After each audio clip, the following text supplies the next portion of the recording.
E aí, meu brother Pedro, convidado hoje para um bate-papo informal. Estamos aí, né?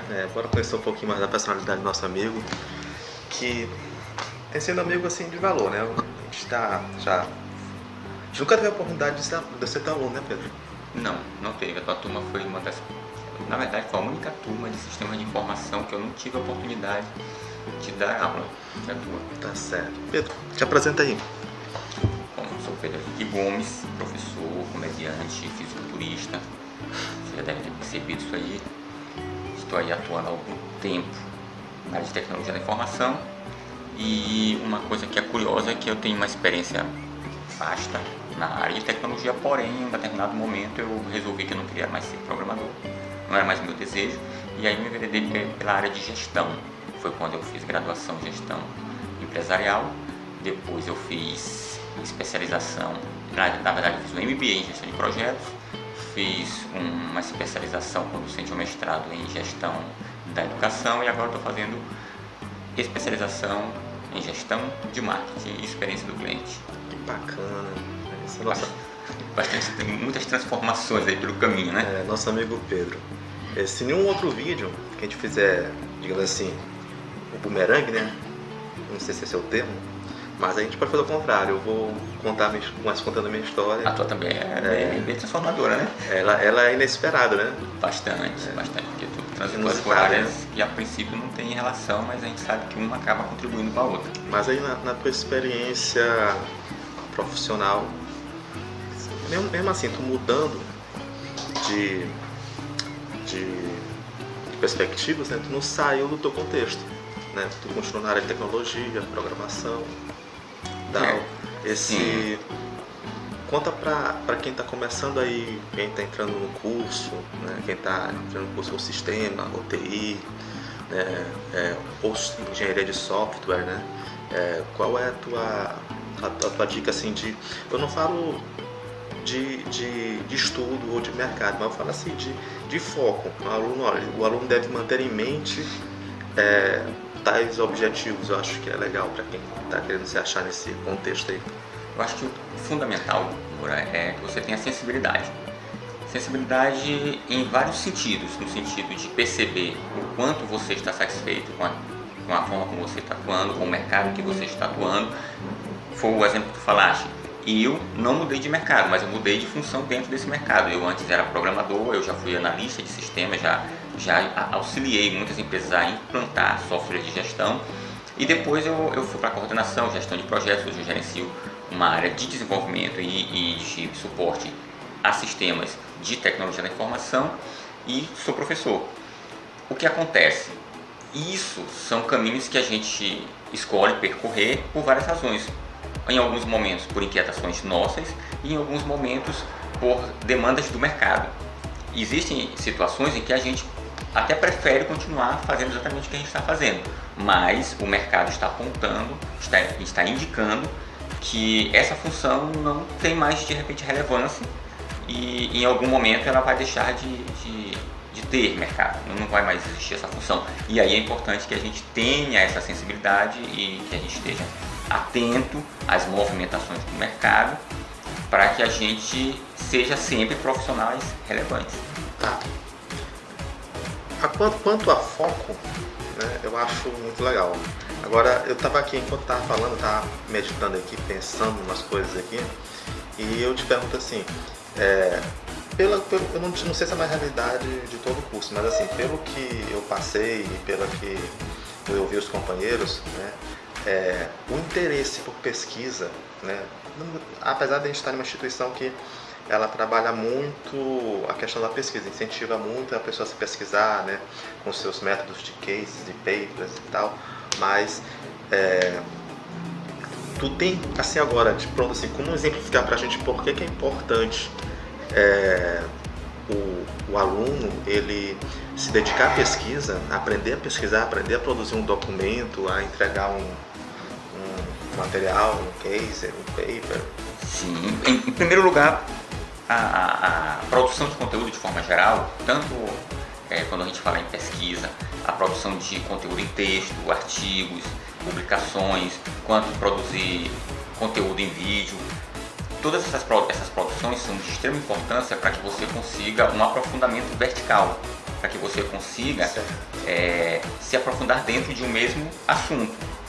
Se eu quiser um aprofundamento horizontal, eu posso fazer vários cursos que não necessariamente são cursos que me dê uma certa verticalidade, pode ser cursos superficiais para que eu tenha contato com aquele assunto. Então eu posso de repente aprender o assunto, aplicar ele na minha área, na minha principal área de atuação, porém eu não vou me aprofundar naquele assunto. Agora, é um assunto que eu tenho interesse em me aprofundar e ter uma retenção boa a respeito daquele assunto, é importantíssimo que eu produza conteúdo, porque a partir da produção do conteúdo você vai indicar para o seu cérebro que aquele assunto é importante, e a partir do momento que o seu cérebro entende que um assunto é importante, ele direciona aquele conteúdo para a sua memória de longo prazo. Até então, porque isso é uma decisão que o nosso cérebro faz o tempo todo, você tem contato com o assunto, com o conteúdo, o cérebro fica se perguntando, é importante ou não é importante? Se você não aplica, se você não utiliza, não ensina um colega, se você não produz, não escreve a respeito daquele assunto, você não faz nada com aquilo, o seu cérebro entende que aquilo não tem nenhum valor, não tem utilidade, e como o nosso armazenamento, nossa memória é um recurso que tem seus limites, nosso cérebro entende que ele não vai utilizar aquele recurso com aquele conteúdo. Agora, se você aplica aquele conteúdo, você faz pesquisa, você aprofunda, e tem uma outra valia, você está dando contribuições dentro da sua área de atuação, você não está apenas fazendo uso, você não está apenas colhendo o que outras pessoas plantaram, você está também ajudando a semear aquele conteúdo, trazendo novas linhas de pensamento, novos paradigmas, novos pensamentos, de repente novas invenções a respeito daquilo ali, colidindo ideias, porque o grande trunfo da tecnologia nada mais é do que colidir várias ideias. Se a gente pensar, por exemplo, no carro autônomo, existe uma série de invenções que já estão disponíveis e que viabilizam que se pense um carro autônomo. A produção, né? Isso. Então, contextualização. Não te cortando, mas eu falando ainda da nossa experiência ainda, né? Eu acho assim muito válido a questão da pesquisa. Por quê? Porque, por exemplo, hoje eu estou atuando como cientista de dados, né?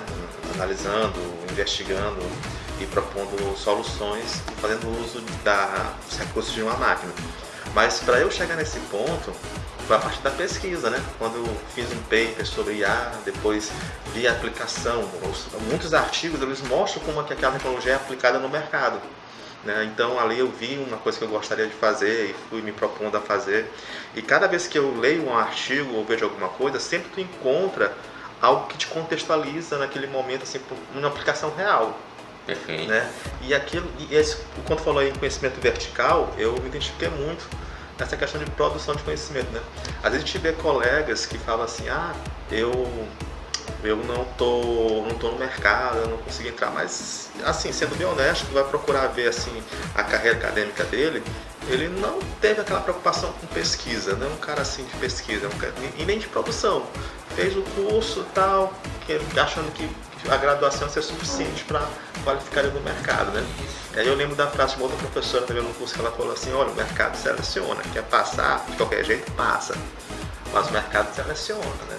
Exatamente, e um dos critérios de seleção de qualificação de profissionais, dependendo da área, é exatamente isso, a quantidade de publicações e a qualidade dessas publicações. É a pesquisa que te dá qualidade mesmo, assim, de argumentação, né? Exato, que é o principal, que você acaba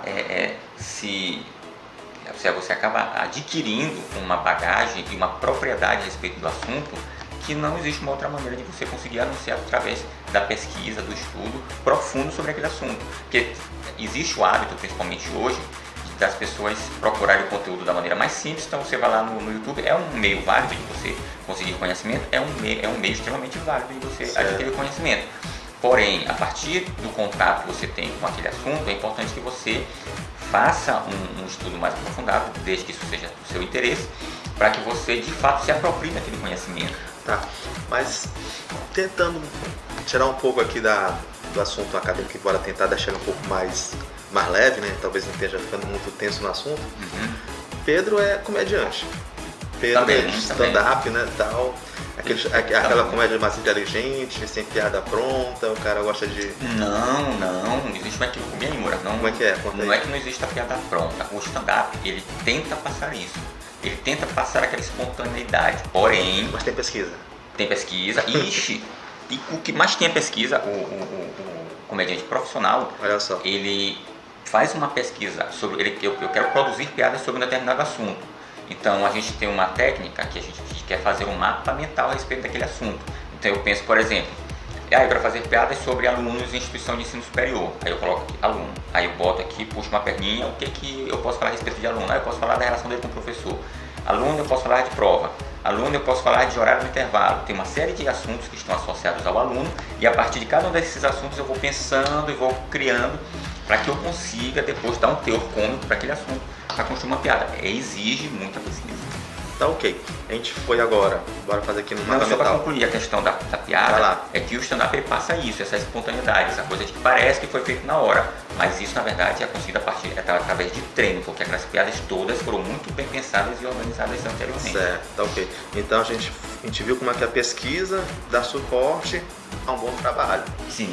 Um trabalho que muitas pessoas, às vezes, por desconhecer, não tem um julgamento de quão importante e sério é fazer rir. E isso agora eu te pergunto, fazendo o caminho contrário, como é que a comédia, o stand-up, essa desenvoltura no palco, esse molejo aí com as palavras te ajudou na aula ali, frente a frente com os teus alunos, aquela turma difícil, aquela turma complicada? Perfeito. Eu quero destacar 2 pontos. O primeiro, Moura, é que para te ver como é importante você buscar o profissionalismo. Então, eu quero ser um excelente cientista de dados, eu quero ser um profissional da ciência de dados. Então, eu vou precisar fazer o quê? Pesquisar. Eu quero ser um profissional da comédia. Eu não vou ser um profissional da comédia se eu também não estudar, se eu também não pesquisar. Independente da área de atuação, isso exige, é o que a gente fala da ponta do iceberg. Você vê uma pessoa apresentando um texto de 1 hora, lá no teatro, então você acredita que aquilo ali foi feito em pouco tempo, mas não, aquele cara vem trabalhando naquele texto, ele já apresentou parte daquele texto em uma plateia e aquela plateia de repente não sorriu quanto ele gostaria, aí ele foi lá, retrabalhou aquele texto, fez o que a gente chama em administração de PDCA, naquele textozinho dele ali, vai ali lapidando o texto até que o texto ganhe a qualidade, que na verdade o que a gente diz é que ele nunca fica pronto, um texto de comédia. Esse é um ponto que eu considero importantíssimo. E no que diz respeito à sala de aula, o humor, não só na sala de aula, mas, por exemplo, em processo de atendimento, quando a gente fala em humor, a gente, às vezes, normalmente, a gente associa ele a uma piada, a um texto cômico, mas não é apenas isso. O humor também ele é um estado de espírito. Então, muitas vezes, você se depara com uma pessoa que está em um estado de espírito não tão interessante, às vezes a pessoa está irritada, a gente não sabe que bagagem está trazendo, por que problemas ela acabou de passar. E o humor, esse estado de humor, essa transformação do estado de humor é um veículo importante para que você consiga estabelecer um canal de comunicação. A partir do momento que você estabelece um canal de comunicação, isso tanto para o ensino quanto para um atendimento a cliente, para um processo de venda, para um processo de negociação, é importantíssimo. E o humor, ele é uma emoção.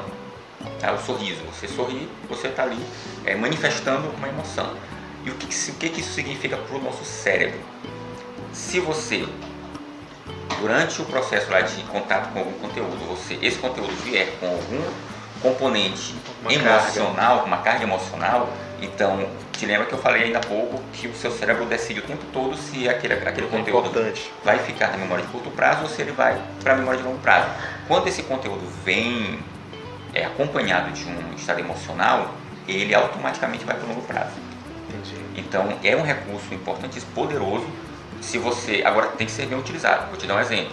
Eu chego na sala de aula e aí eu só conto uma piada. Legal, eu estabeleci um contato ali com os alunos, eu estabeleci um canal de comunicação que é poderoso, mas eu ainda não mexi com o meu conteúdo. Agora, se eu pegar o meu conteúdo e eu criar um texto cômico a respeito daquele conteúdo e eu contar essa piada antes de falar do conteúdo, mas tiver alguma associação, eu estou trabalhando com a retenção.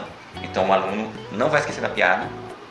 Quando o aluno se lembrar da piada, como ela tem uma relação direta com o conteúdo, ele vai automaticamente puxar o conteúdo junto com a piada.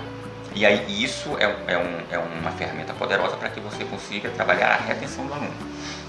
Certo. Então é isso aí, galera. Papo bacana, papo legal com o amigo Pedro. E a gente passou aí, tá vendo aí como é que é a experiência de vida, né? A gente que viveu um pouco mais, né? Como é que a gente consegue associar o trabalho, né, de forma prazerosa à vida, e da vida se fazer seu trabalho também. Então eu acho que é muito válido essa incrementação, né? Você não fazer do trabalho um meio de ganhar a vida, né? Mas você fazer do seu trabalho sua vida, né? O que é legal. Vou deixar aí um joinha para todo mundo, pedir que dê um joinha também pro nosso canal, né? E com aquela finalização costumeira de sempre minha, vida longa e próspera.